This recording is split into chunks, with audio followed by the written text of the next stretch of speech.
अजय जी आपके पास आता हूँ। जो सौम्या जी ने बात कही कि एक अलग तरह का एक मिलिट्री नेशनलिज्म जो है वो हमारे ऊपर थोपा जा रहा है सिनेमा के ज़रिए। हम देखते हैं जिस तरह का एक एग्रेसिव कैरेक्टराइज़ेशन हो रहा है फ़िल्मों में कि देशभक्ति का मतलब सिर्फ़ यही रह गया है कि आप चीखते हुए, चिल्लाते हुए नारे लगाएँ और पड़ोसी मुल्क के बारे में या मुसलमानों के बारे में कुछ बहुत तीखी आक्रामक बातें करें, तभी शायद आपकी फ़िल्म जो है उसका दर्शकों पर असर पड़ेगा और उसका एक अलग तरह से उसको बॉक्स ऑफिस पर कामयाबी भी मिलेगी शायद और लोगों में भी उसकी स्वीकृति बढ़ेगी। हमने देखा है कि पिछले लगभग 20-25 सालों में जिस तरह से सिनेमा में कैरेक्टराइज़ेशन हुआ है देशभक्ति के मामले में ख़ास तौर से और नेशनलिज़्म के मामले में भी, तो उसमें ये बदलाव सबको दिखाई दे रहा है कि कैसे आपने जो है देश की विविधता जो है, जिसको हम सेलिब्रेट करते हैं, ख़ास तौर से 26 जनवरी, 15 अगस्त जब जब हम बात करते हैं, तो वहाँ जो पहले बात आती थी, आज उससे बिल्कुल अलग आ रहा है। आपको क्या लगता है कि ये जो चीज़ है, क्या ये एक पॉलिटिकल नैरेटिव के असर में आ रहा है या लोगों को लगता है कि नहीं, जो फ़िल्मकार है, कि अब जो देश की राजनीति बदल रही है, तो उस राजनीति के साथ कदम-ताल मिलाने के लिए हमको भी अपने स्वर बदलने चाहिए। क्या आप इस पर क्या कहना चाहेंगे?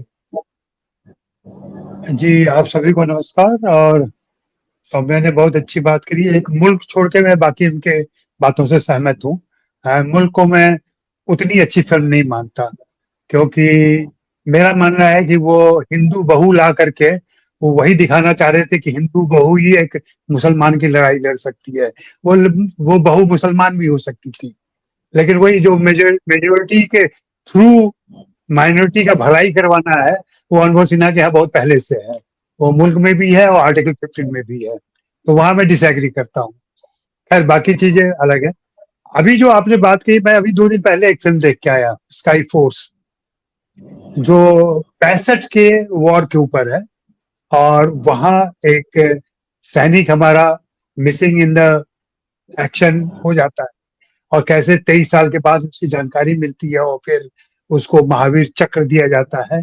और इसकी कहानी, और फाइटर जो पिछले साल आज ही के दिन रिलीज हुई थी, उसकी कहानी लगभग मिलती जुलती है। इन दोनों फिल्मों, और ये दोनों फिल्में एयरफोर्स को लेकर के हैं। एयरफोर्स पे ही तेजस भी हमने देखी है। तो 2-3 चीजें हैं जिस पर गौर करने की जरूरत है। मुझे लगता है कि एक तो दुश्मन हमारा सिर्फ पाकिस्तान है, लड़ाई हमारी सिर्फ पाकिस्तान से हुई है, ऐसा दिमाग में बिठा दिया गया है। जबकि हमारी लड़ाई चाइना से भी हुई है और झड़पें तो होती रहती हैं चाइना से। हम सभी जानते हैं कि चाइना ने किस तरीके से हमारा कश्मीर के पास के कुछ इलाकों को हड़प लिया है गलवान में, और सब कुछ कर लिया है उसने, और हम खामोश हैं वहां पे। तो वहां पे कोई राष्ट्रभक्ति नहीं आती है, वहां कोई राष्ट्र प्रेम नहीं आता है। चीन को आंख दिखाने की हम हिम्मत भी नहीं कर पाते, न सिनेमा में, न राजनीति में, न डिप्लोमेटिक रिलेशन में।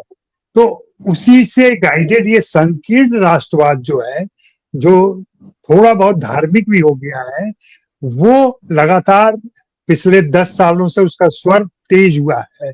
और एक तो हर फिल्म में आप ये संवाद सुनेंगे कि घर में घुस के मारूंगा। ये घर में घुस के कब से 65 की चर्चा हो रही है, 65 की लड़ाई हो रही है, उसमें घर में घुस के मारने वाली बात ही नहीं थी। तभी आप उसमें डायलॉग ले जाते हैं कि घर में घुस के मारूंगा। हमारे एक दोस्त हैं, वो रिसर्च कर रही हैं कि ये घर में घुस के मारूंगा संवाद आया कहां से। और बड़ा मजेदार दिया उन्होंने कि आपने दीवार की चर्चा की, कहा कि सबसे पहले इसका दीवार में इस्तेमाल हुआ था। वहां संदर्भ दूसरा देश नहीं था, वहां संदर्भ डाबर वाला था। डाबर बोलता है घर में घुस के मारेंगे। फिर कालीचरण में आता है जहां घर में घुस के मारेंगे।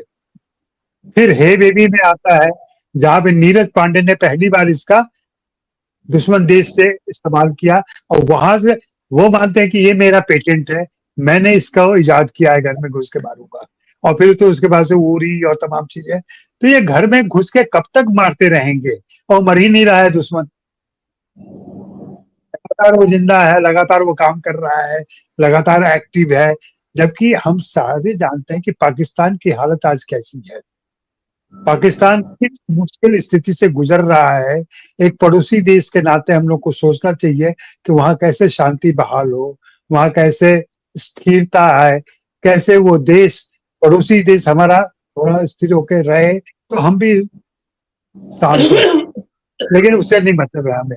हमें तो मतलब है सिर्फ वो करो।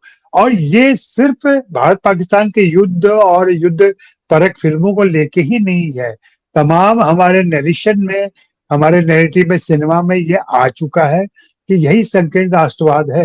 राष्ट्रवाद और देशभक्ति तो यहाँ तक चली गई है कि अगर आप जय श्री राम नहीं बोलते हैं तो आप एंटी नेशनल हो जाएंगे। जय श्री राम नहीं बोलेंगे तो एंटी नेशनल हो जाएंगे। ये कौन सा राष्ट्रवाद है, कौन सी देशभक्ति हमें सिखाई जा रही है? और सारे, मैं तो एक बार कहूंगा कि आप एक बार इस पर हमारी बहस कीजिए कि राष्ट्रभक्ति के जो गीत लिखे गए हैं शुरू से लेकर अभी तक, उन गीतों को अगर एनालाइज करें, हर जगह शहीद होने की बात, हर जगह वहां पर मर जाने की बात, हर जगह धरती पर लुट जाने की बात, ये किस प्रकार की क्रांतिकारिता है? ये कौन सा राष्ट्र प्रेम है जहां आप सुसाइड करने के लिए तैयार हैं? मैं इसको देशभक्ति नहीं मानता। मेरे लिए कि आप कैसे शांति बहाल करते हैं, कैसे जिंदा रहते हैं, कैसे इस धरती को बचा के रखते हैं। और इस धरती को बचा के रखने के लिए सिर्फ युद्ध नहीं है। हमारा दुश्मन तो हमारी गरीबी है, हमारी बेरोजगारी है, हमारे जो धार्मिक एक दुर्भावनाएं फैला दी गई है वो है, ये हमारी रूढ़ियां हैं जो प्रयागराज में खुलेआम हो रहा है, जिसका प्रचार किया जा रहा है, ये सारी रूढ़ियां जिसको जमाया जा रहा है, इस पर कब हम फिल्में बनाएंगे? इस पर हम कब बातें करेंगे?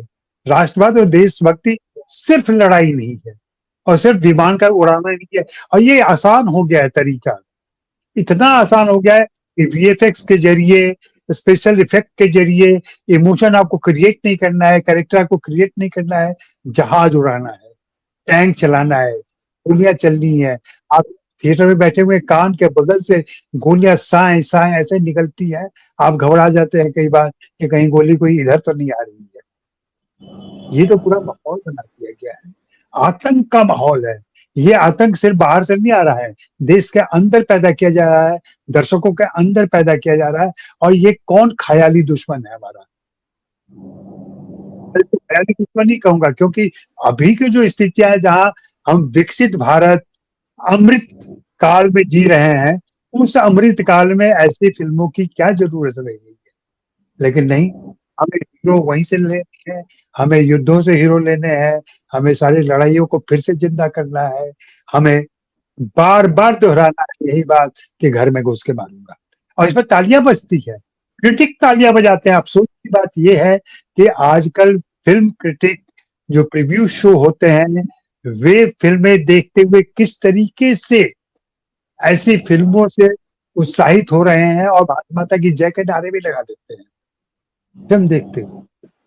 संजीत जी को अफसोस हो रहा होगा और खुशी भी हो रही होगी कि इस दौर से हम निकल चुके हैं, हम तो बहुत पहले सबको संन्यास कर दिए, कोई मतलब नहीं है ऐसे लोगों के बीच बैठने, देखने और इनके बीच जाने का। लेकिन ये दुर्गति है और हिंदी सिनेमा ने इसको लगातार, रसातल की तरफ हम जा रहे हैं, अवगति की तरफ जा रहे हैं, हम लगातार ऐसी संकीर्ण कहानियां पर्दे पर लेकर के आ रहे हैं। मुझे लगता है कि अब इन चीजों पर रोक लग जानी चाहिए। रोक क्या लगेगी? हमारे निर्माताओं को, निर्देशकों को थोड़ा ठहरना चाहिए, सोचना चाहिए कि आखिर देश निर्माण की बातें कैसे की जा सकती हैं। जो समय जी ने कहा स्वदेश वाली बात, स्वदेश बहुत अच्छा उदाहरण है। स्वदेश जैसी फिल्में अगर बने तो देश में एक भावना भी आएगी। लेकिन क्या करेंगे सर? अब रील भी देखे तो रील पे भी यही सब चल रहा है, एक एक व्हाट्सएप पे भी यही चल रहा है, हमारे मैसेज भरे रहते हैं इस तरीके की दुर्भावना से, इस तरह के संकीर्ण संवादों से, इस तरह के संकीर्ण वीडियो से। तो ये पूरा माहौल जी राष्ट्रीय झंडे को आउट नंबर कर दिया गया है। और तमाम इमारतों में जो पिछले साल राम मंदिर बनने के समय जो झंडे लगे थे, वो झंडे आज तक नहीं उतरे हैं। बिल्कुल वो बिल्कुल, झंडे वो आज है तक हमारी लहरा रहे हैं। रियलिटी। हाँ, यही जी जी रियलिटी जी नहीं जी है। और हमारे अंदर वो चीजें लगातार दिखाई जा रही है, बताई जा रही है। और अगर आप झंडा उतारने की बात करें, हमने अपनी बिल्डिंग में बात की कि भाई ये झंडा क्यों लगा हुआ है, अरे अरे बिल्कुल मत कहिए, लोग दुखी हो जाएंगे, नाराज हो जाएंगे, ऊपर तक बात चली जाएगी। अभी ऊपर कौन बैठा हुआ है? नहीं,